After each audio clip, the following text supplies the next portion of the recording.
लागली होती आणि त्यावेळी या मुद्द्यांचा प्रतिवाद आपण केला आणि माननीय सरन्यायाधीशांनी त्यावेळेस स्थगिती द्यायला नकार दिला आणि स्पष्टपणे आपला कायदा सुरू राहील अशा प्रकारे सर्वोच्च न्यायालयाच्या सरन्यायाधीशांच्या बेंचने सांगितलं होतं।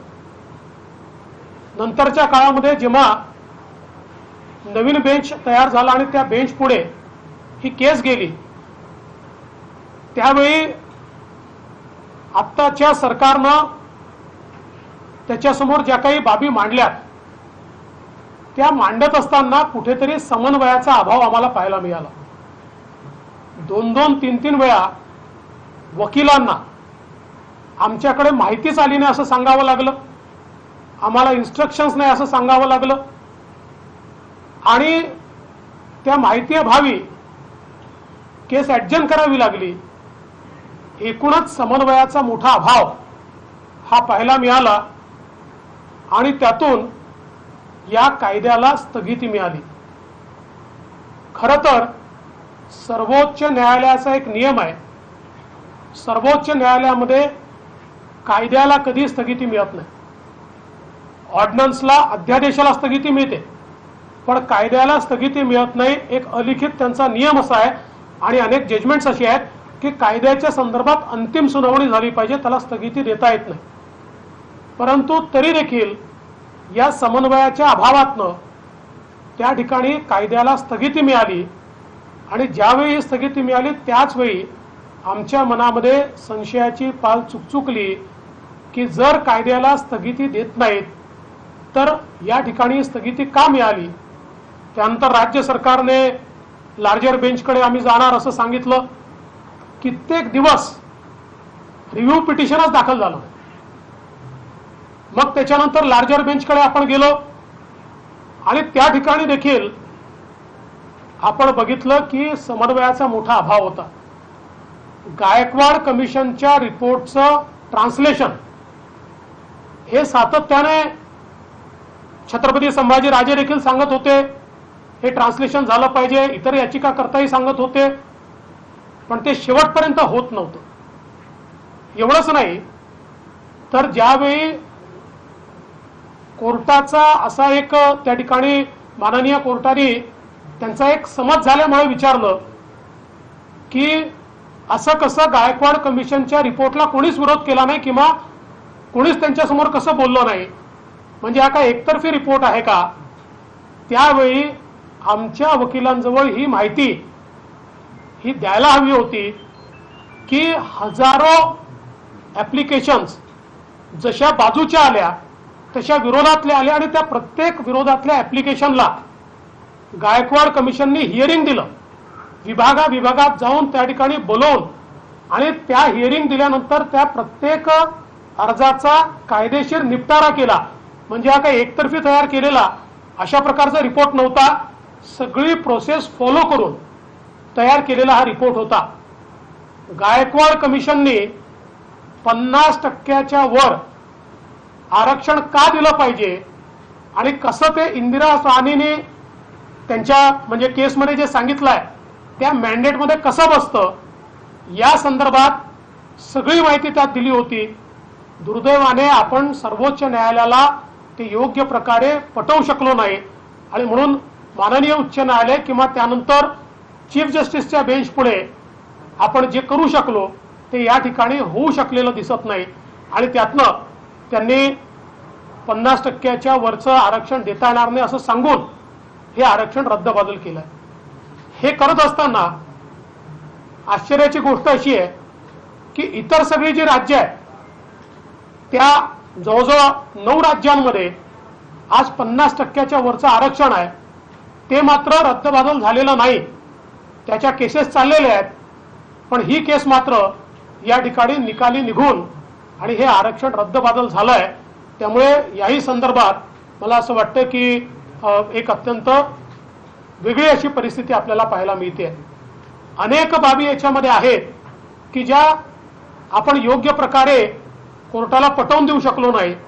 यातली विशेषतः आपला कायदा हा जो संविधानिक संशोधन आहे त्याच्या आधीचा आहे आणि आपण फक्त अमेंडमेंट केलाय, ही जी भूमिका आपण माननीय उच्च न्यायालयात मांडत होतो त्यापेक्षा वेगळी भूमिका किंवा ती भूमिका थोडीशी कमी मांडून वेगळ्या भूमिकेकडे आपण सर्वोच्च न्यायालयात का वळलो, हा देखील एक प्रश्न आपल्यासमोर या ठिकाणी उपस्थित होतोय। आणि त्याही संदर्भात आपल्याला कल्पना आहे की केंद्र सरकारने स्पष्ट भूमिका त्या संदर्भातली सर्वोच्च न्यायालयामध्ये मांडली होती। आणि असं असताना देखील आपण कुठेतरी आमचा कायदा हा आधी तयार केला आणि आता फक्त अमेंडमेंट आहे हे त्या ठिकाणी सांगू शकलेलो नाही। एकूणच या संपूर्ण निर्णयामध्ये थोडंसं समाधान एका गोष्टीचं आहे की किमान ज्या लोकांना मागच्या काळात आरक्षण मिळालं त्यांचं आरक्षण टिकलंय। मला असं वाटतं की 9/9/2020 पर्यंत ज्यांना आरक्षण मिळालंय त्या सगळ्यांचं आरक्षण जे आहे ते या ठिकाणी कायम ठेवण्यात आलेलं आहे। त्यानंतरचं मात्र आरक्षण हे रद्दबातल झालंय। आता या संदर्भात एक मोठा आक्रोश देखील आहे, परंतु माझी सगळ्यांना विनंती आहे की शेवटी सर्वोच्च न्यायालयाच्या निर्णयावर केवळ आक्रोश करून चालणार नाही, तर आपल्याला काय मार्ग काढता येतो आणि समाजाला न्याय देता येतो याचा अधिक आपल्याला विचार करावा लागेल। आणि म्हणून राज्य सरकारला आम्ही विनंती करतो की राज्य सरकारने या संपूर्ण निर्णयाचा अभ्यास करण्याकरता एक सर्वोच्च न्यायालयाच्या आणि उच्च न्यायालयाच्या ज्येष्ठ विधिज्ञांची समिती तयार करावी। त्यांनी अभ्यास करून यातनं कसा मार्ग काढता येईल आणि मराठा समाजाला न्याय देता येईल या संदर्भातली कृती करावी। आणि त्या संदर्भात त्यांनी एक रिपोर्ट तयार करून सर्वपक्षीय बैठकीसमोर तात्काळ तो रिपोर्ट ठेवावा आणि त्यानुसार एक नीट त्याची रणनीती तयार करून आपल्याला पुढे गेलं पाहिजे।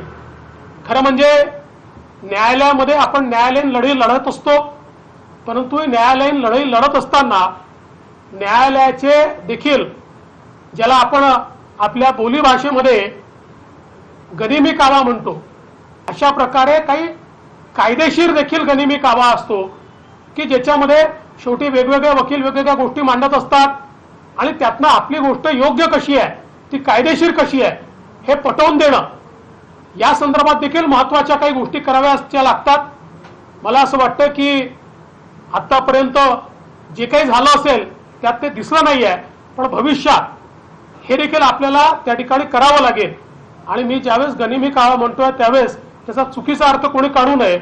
मी स्पष्ट करू इच्छितो की न्यायालयीन पद्धतीमध्ये आपल्याला आपला मुद्दा बरोबर आहे म्हणून वेगवेगळ्या पद्धतीने तो मांडावा लागतो आणि समोरच्या व्यक्तीचा मुद्दा चुकीचा आहे या संदर्भात वेगवेगळ्या प्रकारचे आर्ग्युमेंट्स आणि त्या संदर्भातले जे काही कायदेशीर दावे आहेत ते दावे आपल्याला एका वेळी चालवावे लागतात।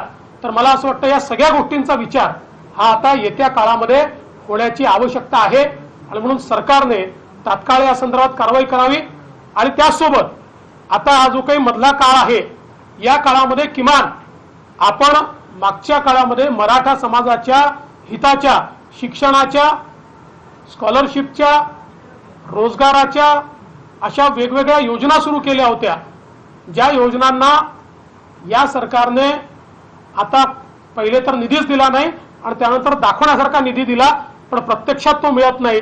आता किमान जोपर्यंत यातनं मार्ग निघत नाही त्या योजना अत्यंत वेगाने सुरू केल्या पाहिजे। मग राजश्री शाहू महाराज शिष्यवृत्तीची योजना असेल किंवा मेरिट शिष्यवृत्तीची योजना असेल, परदेशात शिक्षणाची योजना असेल किंवा अण्णासाहेब पाटील आर्थिक विकास महामंडळाच्या माध्यमातून जे काही आपण काम सुरू केलं होतं, विशेषतः श्री नरेंद्र पाटील यांनी तळागाळात जाऊन अनेक उद्योजक त्याच्या माध्यमातून तयार केले। मला असं वाटतं या सगळ्या योजना आता वेगानं आपण या ठिकाणी केल्या पाहिजेत। या सरकारला एक विनंती आमची अजून आहे की या सरकारनं कुठेतरी आपल्या कायदेशीर संपूर्ण ज्या व्यवस्था आहेत त्या संदर्भात अधिक अलर्ट राहण्याची आवश्यकता आहे।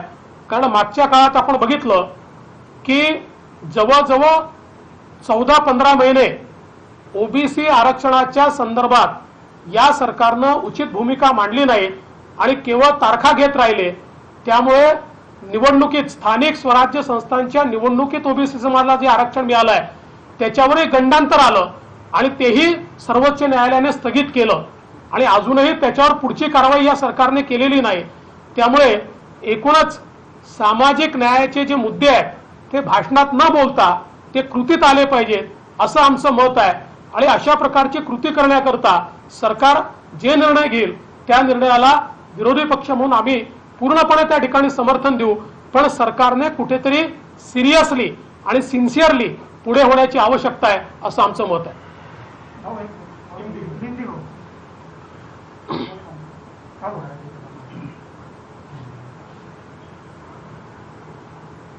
मराठा समाज को जो आरक्षण महाराष्ट्र में कानून के तहत दिया गया था उसको सर्वोच्च न्यायालय ने आज खत्म किया है, स्ट्रक डाउन किया है। हमारे लिए ये बहुत दुखद घटना है। मैं ऐसा मानता हूं कि पिछले समय जब हमने आरक्षण दिया तो एक केस उच्च न्यायालय में गई, हाई कोर्ट ने इस आरक्षण को वैध तय किया। उसके बाद ये केस सुप्रीम कोर्ट में, जिस समय मैं मुख्यमंत्री था तब गई, उस समय के चीफ जस्टिस के बेंच के सामने गई, लेकिन चीफ जस्टिस साहब ने उस समय के उस बेंच ने उसको स्टे करने से मना किया। किंतु बाद में जब एक नया बेंच कॉन्स्टिट्यूट हुआ और इस सरकार के समय यह केस उस बेंच के सामने गई तो नॉर्मली अध्यादेश जो होता है, ऑर्डिनेंस जो होता है उसको स्टे किया जाता है, पर जो कानून होता है, एक्ट होता है, उसको स्टे नहीं किया जाता। परंतु इसको स्टे मिला और बाद में आज उसको स्ट्रक डाउन किया गया। तो कुल मिलाकर इस सारे मामले में जिस प्रकार से राज्य सरकार ने ध्यान देने की आवश्यकता थी उसको राज्य सरकार ने नहीं दिया। जो एक समन्वय राज्य सरकार में और वकीलों में होना चाहिए था वो समन्वय भी हमको नहीं दिखा। कई बार राज्य सरकार के सुप्रीम कोर्ट में सीनियर काउंसिल्स को ये बोलना पड़ा कि हमको कोई इंस्ट्रक्शंस ही नहीं मिले, हमारे पास जानकारी ही नहीं है। और कुल मिलाकर आज जो फैसला आया है वो निराशाजनक है।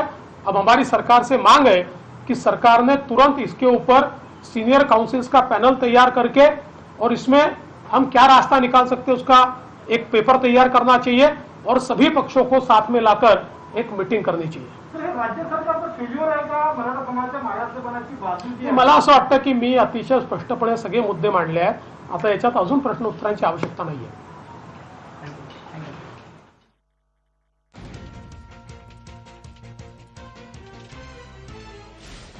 पाहिली देवेंद्र फडणवीस यांनी राज्य सरकारवरती निशाणा साधलाय।